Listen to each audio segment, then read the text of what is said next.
Greetings people, it's Tuesday the 21st of April 2026 and look where I am.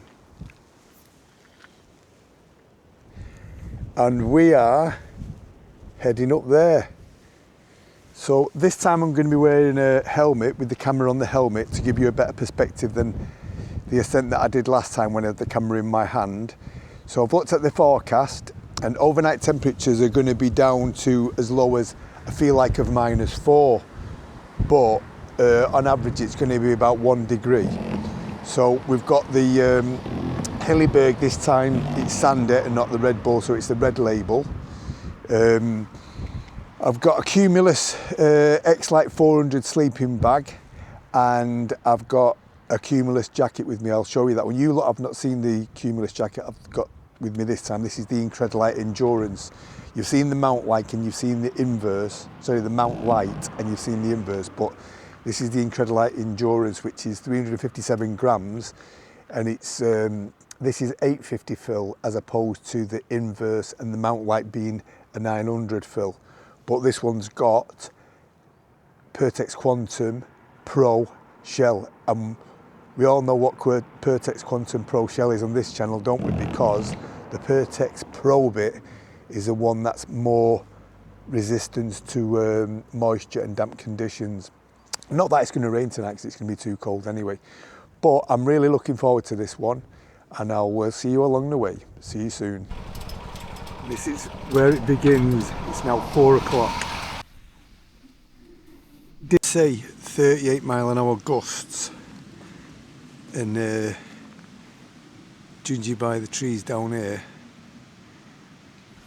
I can see that being spot on.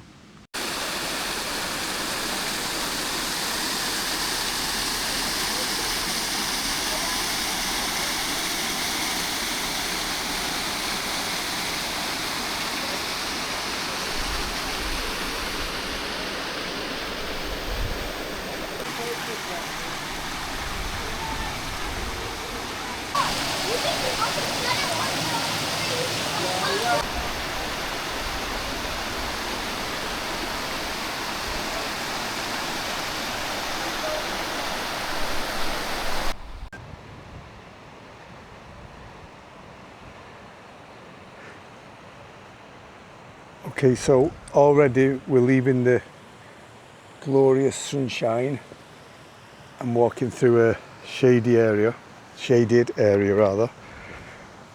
And I already have spoke to 2 couples that tell me that it's very, very windy on the tops, which makes the forecast correct.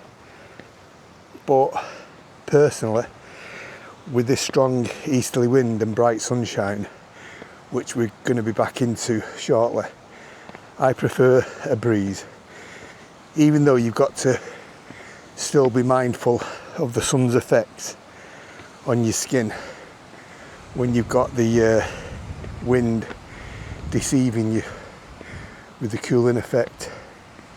So you've still got to be careful that you don't get sunburn and windburn combined.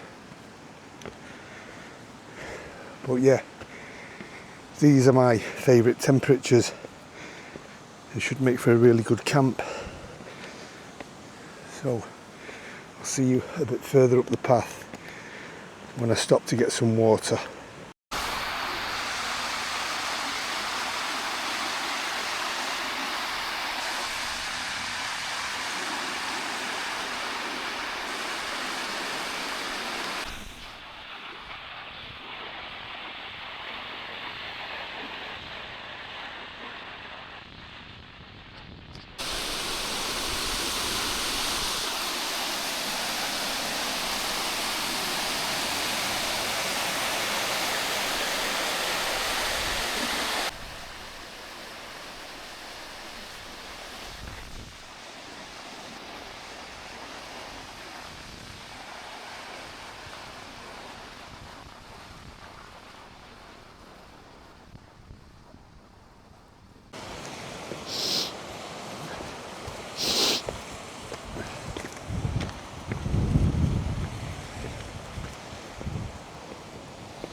Okay, you see that guy on that path there?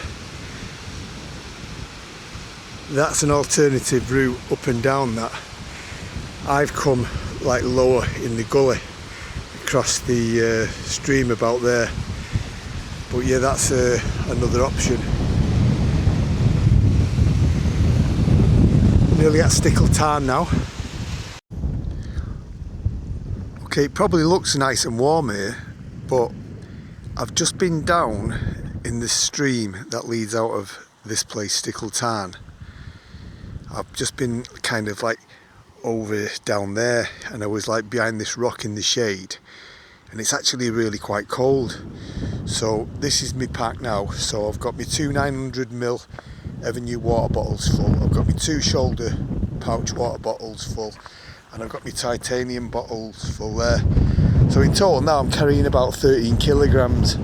So what I'm going to do is going to put my helmet on here now, so that all that'll lead me to do when I get over there in the shade is to put my camera on the helmet, and then obviously I'm not sure if you can see it in this because it's in the shade, but we're going up there.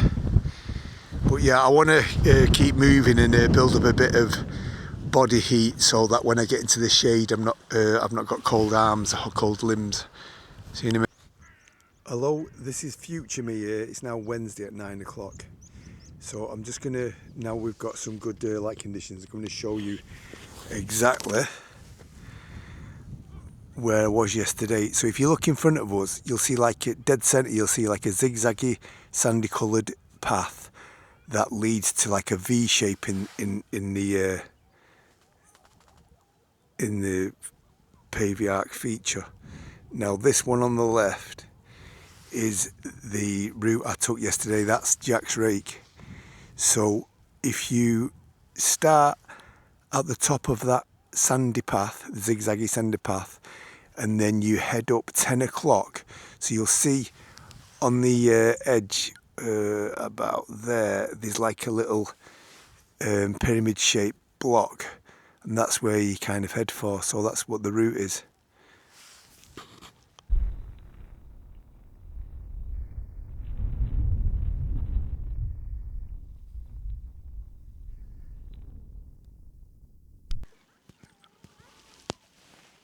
Okay, so we've now come out of the light into the darkness, and I'm just gonna I've got about another 150 metres and I start the ascent. But I've noticed that there's some rock climbs up there, but they're to the right of the route I'm going. I'll show you where they are. So if you can see this wall there, there's a guy there, looks like he's on a belay ledge about there, and I'm going that way. Right, so I've got a bit of a sniffle on me today, so I don't know if I'm going to have the mic on or not. But either way, the camera's going to be on my head, so you'll get like a bird's eye view of what it looks like when you're on there. Right, see you in a minute. Okay, I'm at the point now where I'm going to have to on and start the ascent of Jack's Rake, but I'll just show you a view. You won't be able to see this, but right in the centre over there, you can see Manchester. I can see the tower blocks of Manchester. So what a clear day. You might be able to hear those climbers talking to each other. That guy wasn't on a belay ledge, he was actually hanging away from the rocks. It's quite a steep route that he's on. Looks really hard. I'll have to try and find out what it is. I'll Google it later on. But yeah, so we're going to head off now. And then I'll just 1 second. The time is, it's 17:52, so I'll let you know when we're at the top. So I see how long it takes.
is where a little care is needed, because there's a very faint flow of water, so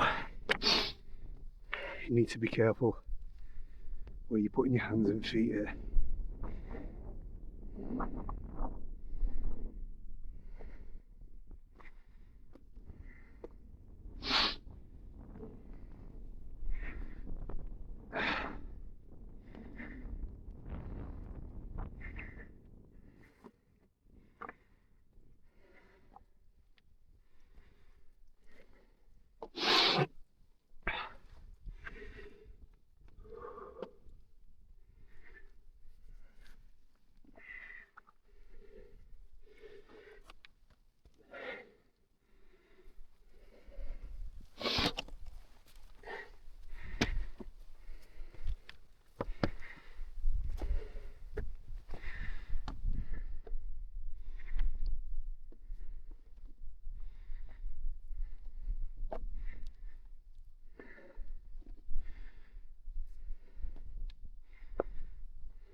wind's picking up a bit, and it is a bit cold on the old fingers.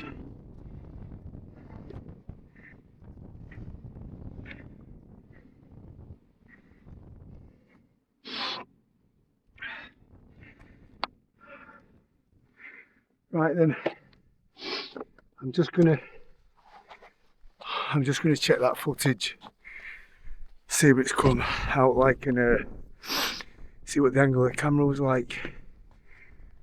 But yeah, what a view. I must do a little camp on one of them islands, particularly that one there one day. Right. Okay, it is, 1 second, I'm just putting the helmet back on. I've changed the helmet, the camera angle a little bit because there wasn't enough hand positions in, so it's now 18:03. I don't know if you can see that. So onwards and upwards, Boldrick.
This is probably the most awkward bit, this, where I am now. Well, might be different if you're not wearing a pack, but certainly is when you've got a rucksack on your back, because you kind of want to get a bit deeper into the gully, and obviously the width of the pack has to be taken into consideration. When I was hiking up here as well, I thought of something that is useful for people to know who are not that experienced in the mountains, because the wind, sometimes it can be against you and make things much more difficult. And then other times you can use it to good effect. So, as happened to me today, the wind was behind me, pushing me up the mountain. So, if this wind direction didn't change, tomorrow it would be blowing against me. But often on steep ground, you can make the wind assist you by, if it's strong enough, if you open up your jacket or a windproof layer, then with the wind blowing inside your jacket, it creates what's effectively a kite effect. And obviously when you're experienced, you'll know just how much you can trust that kind of resistance from the wind. But obviously you've got to be mindful that if you was relying on it, then that could change at a moment's notice. But often I've been coming down steep mountainsides in really strong wind, and I've used that technique to stabilise me, and often I've been going up, and I've also used it to give me a bit of lift. So yeah, that's something a bit of experience teaches you.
time are we on?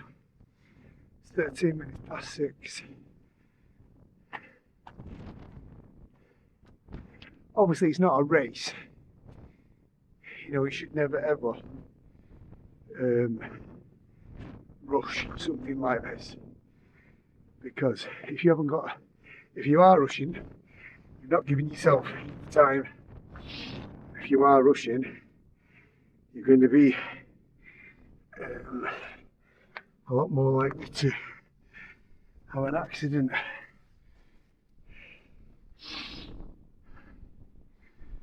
So this bit here in particular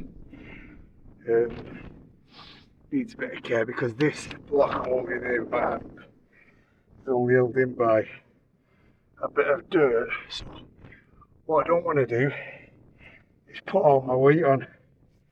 So what I am going to do is use a bit of pull and then reach for that one, this one, and then back down for that, and then look over. Whoa.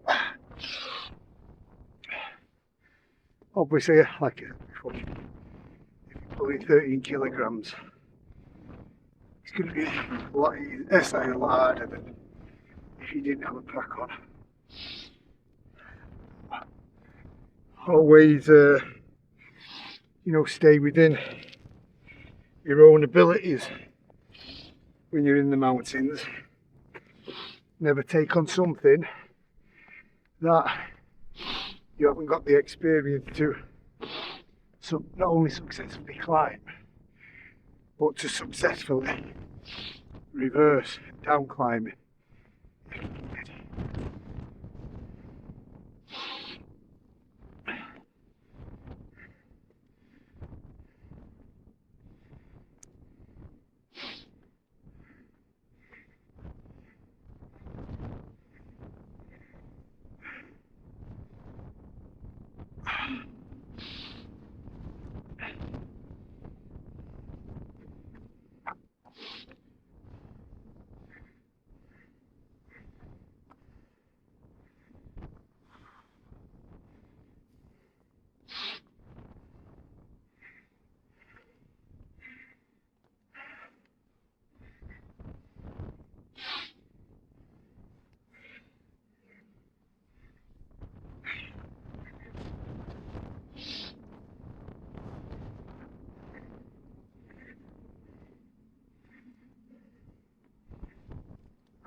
And then there was light.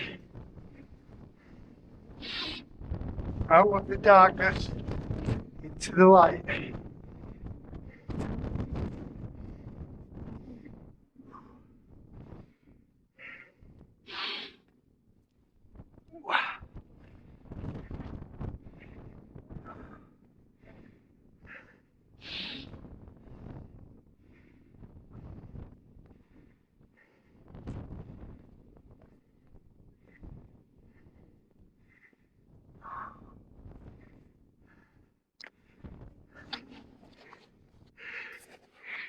Did you like that?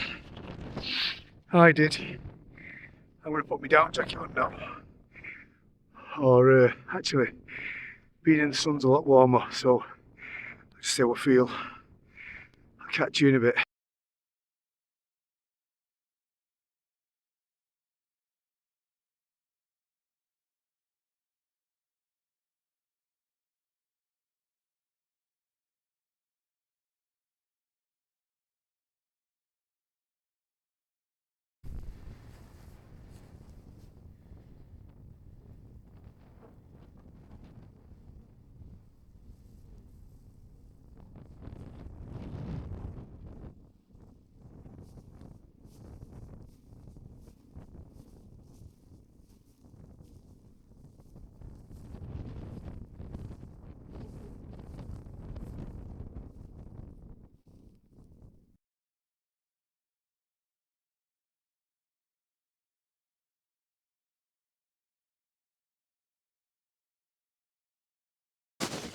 Good morning.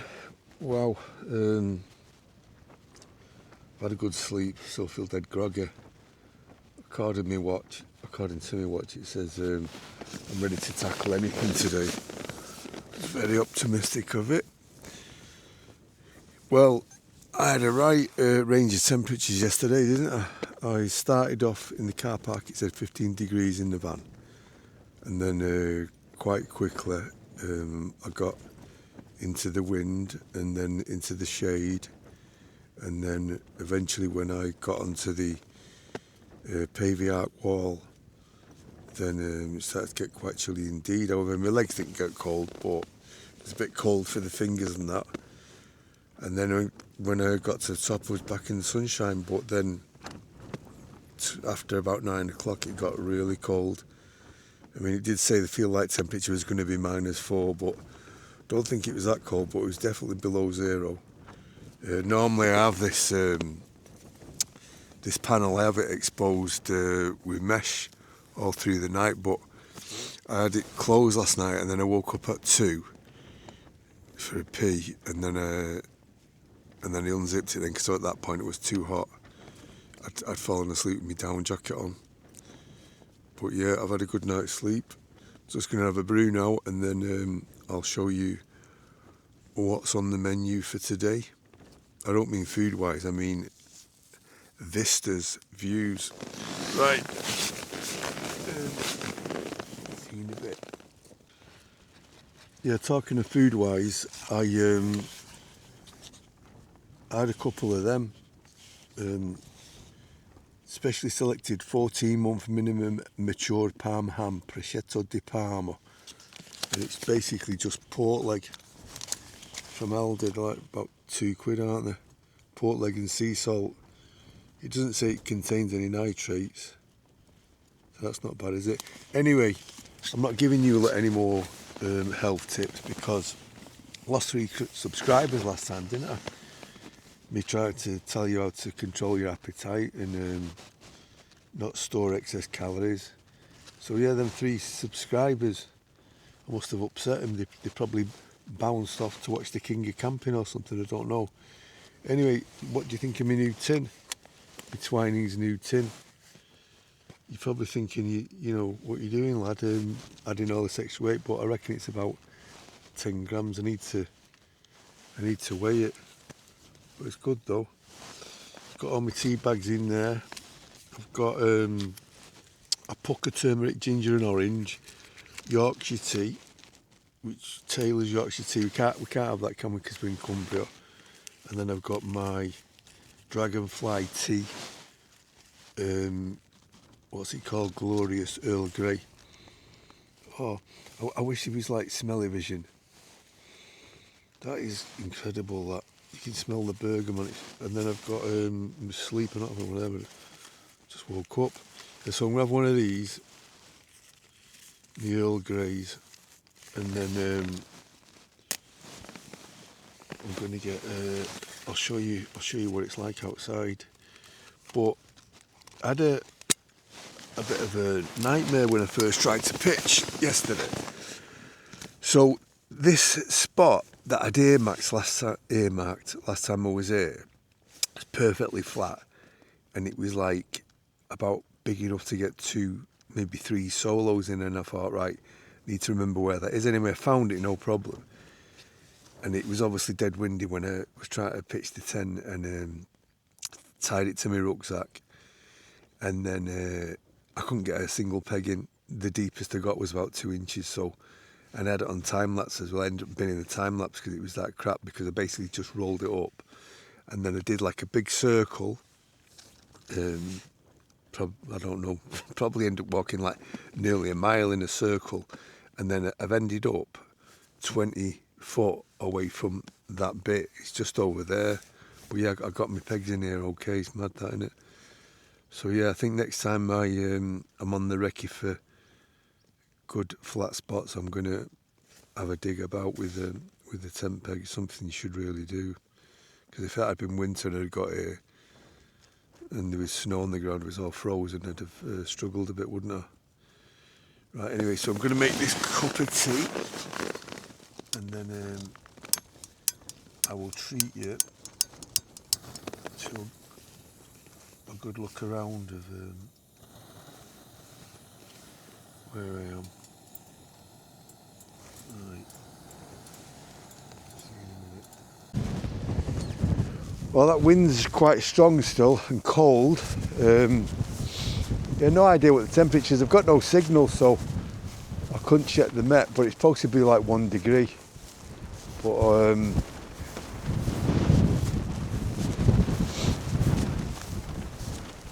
what a great day though.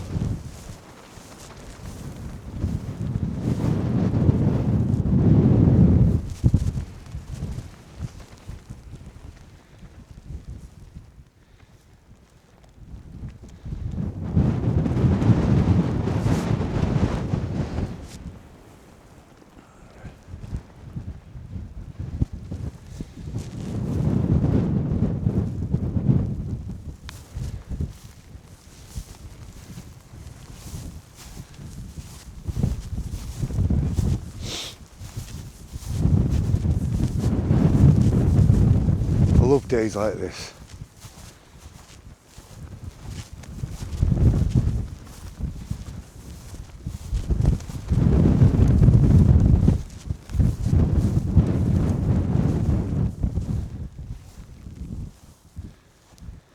Yeah, I'm going to get back in the tent and then get another Earl Grey down my neck. I still feel dead groggy. And then I'll make my way down. I should have made this into a 2-nighter. I'm having a rejig of my actual agency jobs and going for something a bit different now, going down to 3 days a week and give me more time to appreciate my hobby. Let's have a quick look inside, see what's going inside the tent. Right, so we're in the X-Lite 400, as I said last night. That's my DCF bag with my spare clothes in. Helmet's up in the corner, my pillars in there, and I'm on the Nemo All Seasons mat, which worked fine last night. Thought it might be a bit too cold, but it wasn't. It was fine. By the way, I've got an X-Lite 300 custom on the bay at the moment, so if you watch this channel and you fancy it, because it's a brilliant bag, then I'll give you a bit of discount because I'm a good lad like that. Yeah, I nearly forgot to mention as well, when you're going to come out and do something that's potentially dangerous, what you want is definitely bring a first aid kit with you, because you don't know, what can happen. Like yesterday, there was that situation where there was climbers above me. If they'd have knocked something off and I wouldn't have been able to jump out of the path of whatever it was that was heading towards me, you could have got injured, couldn't you? So I always bring, this is like the most basic first aid I bring. It's an Israeli bandage, and if you see by the little diagrams there, shows you all the uses, but basically that can absorb a lot of blood. And on top of that, I've also got some like small bandages and paracetamol and Diorolite, and obviously like tweezers and stuff like that. What else is there? Yeah, some plasters, some like blister stuff and what have you. Just little ditty things that'll come in useful. But the main thing is to stop bleeding, isn't it? If you get a deep cut, then you need something adequate enough, and that is there. I can't remember how much there was, but I bought about a pack of, I think it was 6 or 10 of them. I know, because I've give loads away, but I found them somewhere, scrolling through eBay or Amazon or something like that. But they're well worth carrying because they don't weigh much and they're very, low volume, aren't they? So yeah, make sure you take something like that if you're going out anywhere, with a potential for getting injured. Oh, by the way, also, I'm going to be putting on a Z packs, because I've got 2 of them. Excuse me. Yeah, I've got 2 Z packs, and I've decided now I'm going to get rid of the bigger one. It's a 70 litre the one, it's black, it's beautiful, it's not got anything wrong with it, absolutely nothing wrong with it. It's in mint condition, and if you wanted to buy one of them from the States, you're talking like 600 quid, but I'm going to do it at a really good price. And again, if you're a subscriber, get a bit of discount, don't you? So that'll be going on the bay too. And there's already a HMG junction on there as well. So the 70 litre Z packs, it's not that big for a 70 litre. It's probably around about 55 to 60 litre in your regular brands. But yeah, I just decided to follow because I've got a 60 litre one and I seem to use that most of the time. So now my go-to bags are going to be that Z packs, the 60 litre one, and then I've got this Unbound, HMG Unbound, and I've got the HMG Unbound 55 as well, haven't I? So I've got the, what's this one? I've got a 40 one with me, 40 litre with me. I've got the, I'll start again. I've got the HMG Unbound 40 litre with me. I've also got an HMG 55, which is going to be my winter pack, because the 55 litre HMGs are massive. And then I've also got the HMG Contour, haven't I? The 35 litre. It's for my summer pack. So yeah, so if you want to get yourself a bargain, you know where to go. Yeah, I just watched that footage of me climbing Jack's Rake, and I didn't have it on wide, did I? I had it on narrow. So that was a mistake. So it means I'm going to have to do it again. But that's a good excuse, isn't it, to come back up here again. Yeah, my mate Anthony was supposed to be out with me on this one, but you know, life and circumstances and stuff like that got in the way this time. But yeah, we're definitely going to do one together where we're talking about kit. Like I say, mainly the big three, the tents, the sleeping bags and the rucksacks, and give you our opinions for what it's worth on the various brands and how they compare. Again, it's only our opinion, isn't it? You know, you make your own decision at the end of the day, because we all have our different tastes, don't we? And preferences and such. So yeah, can't believe what a good day it is. Look at